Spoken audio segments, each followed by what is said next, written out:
Hi, Ghost Recap here. Today, I'm going to explain a drama, horror, and sci-fi film called Hostel. Spoilers ahead. Watch out and take care. The story begins and we see a girl named Juliet. The world now has ended and she is wandering alone in this barren desert. She has a van with a gun and a photo of her husband Jack. There were very few people left in the world now, and all those who were left lived in a group. Juliet was also part of that group, which had 39 people. Juliet's job was to find supplies and she was doing the same. It is not shown how this world ended, but such an epidemic spread in the world, in which infected humans turn into a creature, which humans have named the Ripper. She decides to stay at the gas station, but then she hears a Ripper's voice from the roof, so she quietly leaves. Here we understand that those animals can't go out in the day. Maybe that's why Juliet was roaming alone without fear. Now she is going back to her base, and she takes a shortcut in order to reach early. This was probably going to be his biggest mistake. On her way home, Juliet comes across an RV, where she finds a severely wounded man.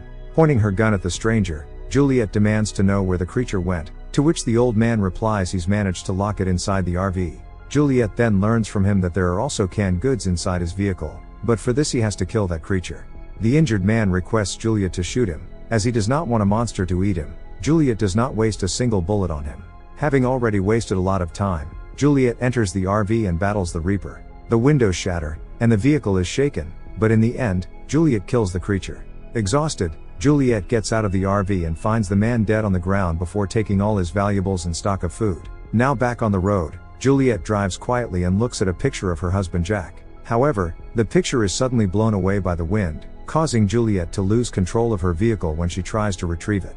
As a result, the car rolls over several times before Juliet is knocked unconscious. Now we are shown a flashback to when Juliet first met Jack. And now we will be shown the past again and again. That's why I will tell you all the past in one go, so that we can connect in the movie and understand the present very well. So the first time Juliet met Jack was at an art gallery. Actually, she went to an art gallery to avoid the rain, and Jack was its owner, although she didn't know anything about painting, and Jack knew it too. They talked a lot, and after that Jack brings Juliet to his house. Juliet is surprised to see Jack's house, because she has never seen such a luxurious house. Juliet was very poor and she had no one in this world. Now Juliet has to leave because Jack was behaving too well. So she panics and leaves. A few days later Jack sees Juliet at a restaurant, while she is talking to a man.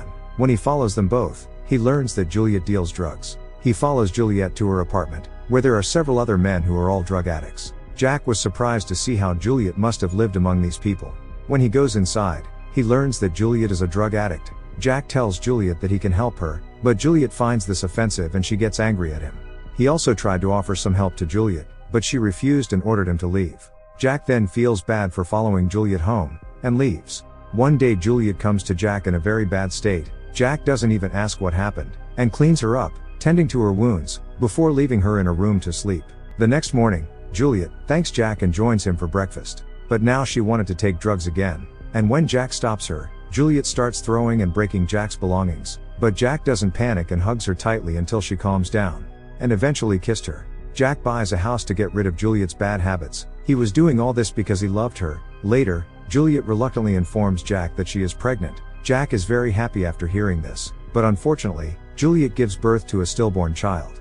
Jack knew that this is the effect of Juliet's bad habits, but still he does not say anything to her. After a few days Juliet again comes on the same path. She roamed the streets at night in a drunken state, and Jack every day would find her and bring her home. She was blaming Jack for the death of the child. While Jack was not to blame for that, he was also very sad to lose the child. Then fed up, he leaves Juliet and goes to the subway, and Juliet goes to a bar. Hours later, after having a few drinks at a bar, Juliet learns from the news that there was an attack on the subway station, which killed more than 30 people.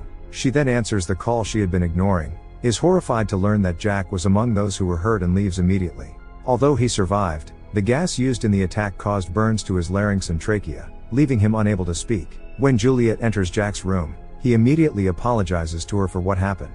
Using a whiteboard and a marker, the weak Jack tells Juliet that he loves her and tells her to never give up.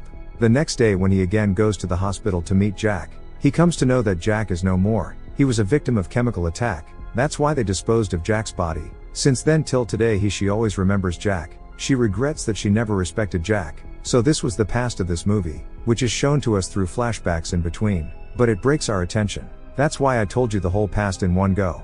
Back in the present, When Juliet regains consciousness after the van overturns, then he discovers that he has a broken leg, and is badly trapped. She tries to free her leg, but the pain makes her scream. Juliet also realizes that she has lost her gun, which is lying a few feet away from her. She tries to take the gun but she could not reach there. Juliet finally manages to free her leg from getting caught on the steering wheel. After making a tourniquet for herself, Juliet washes her wound with wine and, pushing her protruding bone back into place, endures the excruciating pain. After that, Juliet bandages her wound and tries to call Harry, but contact is not made, and a Ripper comes to her after hearing Juliet's voice.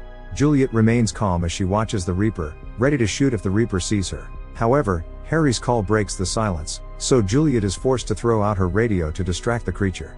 Juliet is almost sure that the Reaper will find her, but the monster suddenly hears another Reaper's voice in the distance and leaves. Juliet throws out some glow sticks to see if there's a Reaper around.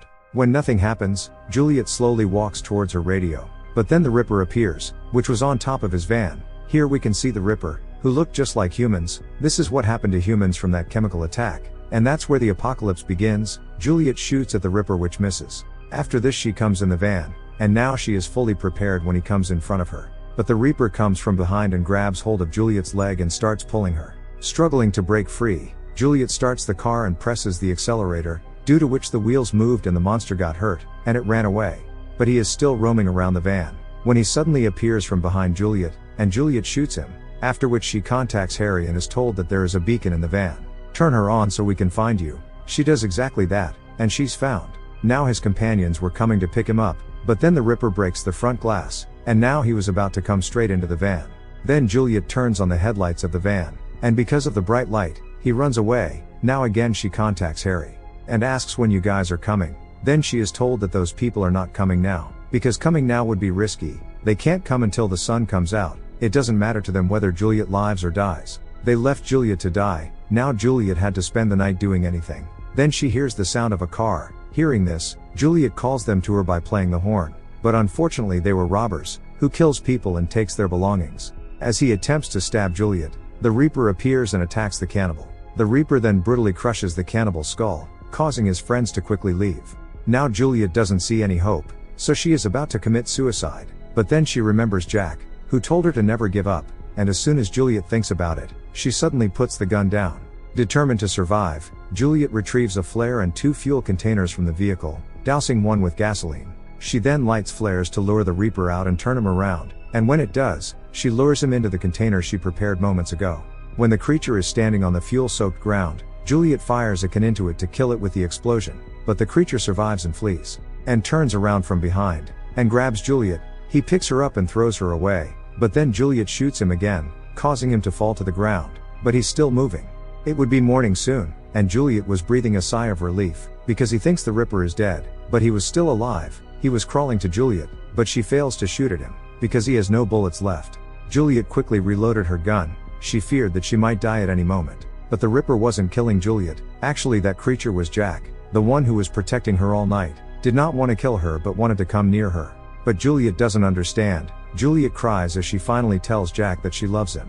Juliet then hugs Jack and bows her head to him. And now that she has finally found her way back to him, she decides that they should go to the next life together. Subscribe for more videos like this, turn on notifications, and leave a like to help the channel out. Thank you for watching.